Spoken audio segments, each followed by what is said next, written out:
ফের নূরপুরে জাকে পথ দুর্ঘটনা। একটি গাড়ির চাকা ব্লাস্ট হয়ে নিয়ন্ত্রণ হারিয়ে ঘটল বিপত্তি। নিয়ন্ত্রণহীন গাড়ি ধাক্কা মারল নূরপুর হাসপাতাল থেকে আসা এক বাইক আরোহীকে। ঘটনায় দুজন আহত হন। এলাকার মানুষজন দুই বাইক আরোহীকে রতুয়া হাসপাতালে ভর্তি করালেও দুই বাইক আরোহীকে মালদা মেডিকেলে ট্রান্সফার করেন রতুয়া হাসপাতালের চিকিৎসক। এলাকার মানুষজন বলেন, অল্পের জন্য বড়সড় দুর্ঘটনার হাত থেকে রক্ষা পেলেন দুই বাইক আরোহী।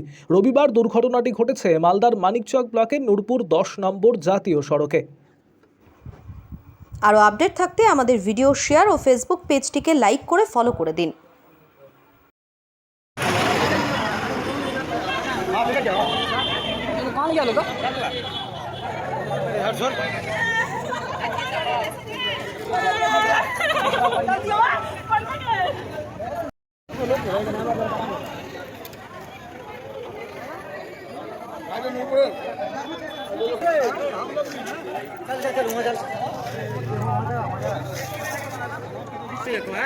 नहीं कैसे हुए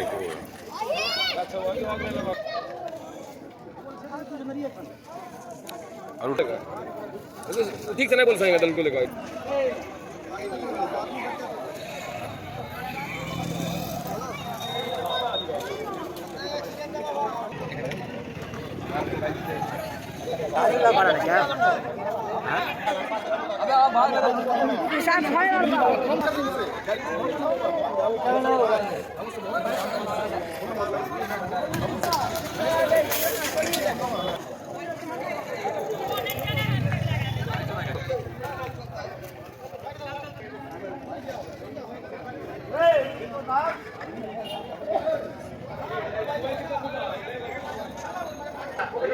बहुत खतरनाक एक्सीडेंट कर दिया।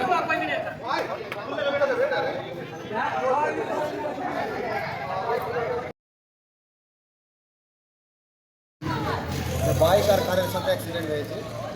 বাইকটা আসছিল নূরপুর হসপিটালের দিক থেকে আর কারটা আসছিল নূরপুর স্ট্যান্ডের দিক থেকে। এসে সামনাসামনি মুখোমুখি সংঘর্ষ হয়েছে। এখানে ক্ষতি হয়েছে, বাইকেরও ক্ষতি হয়েছে, বাইক আরোহীরও ক্ষতি হয়েছে, কারেরও ক্ষতি হয়েছে। দোষী তো আর বলা যায় না। এখন হাই স্পিডের গাড়ি, কারো হাই স্পিডের গাড়ি প্লাস বাইকও হাই স্পিডের গাড়ি। আমাদের গার্জেনদের সচেতন হওয়া উচিত। দুটোই যদি হেলমেট পরে থাকতো হয়তো এত বেশি ইঞ্জুরি হতো না। সে খুব ভুল অ্যাক্সিডেন্ট যে কোনো ক্ষেত্রে হতে পারে, সবার ক্ষেত্রেই হতে পারে। একটু ভুলের জন্য বড় বড় অ্যাক্সিডেন্ট হয়ে যেতে পারে, কিন্তু নিজেকে সাবধানে অবলম্বন করে চলা উচিত। রতুয়ায় আমরা নিয়ে গেছিলাম, রতুয়া থেকে ট্রান্সফার করেছে মালদা জেলা সদর হসপিটাল।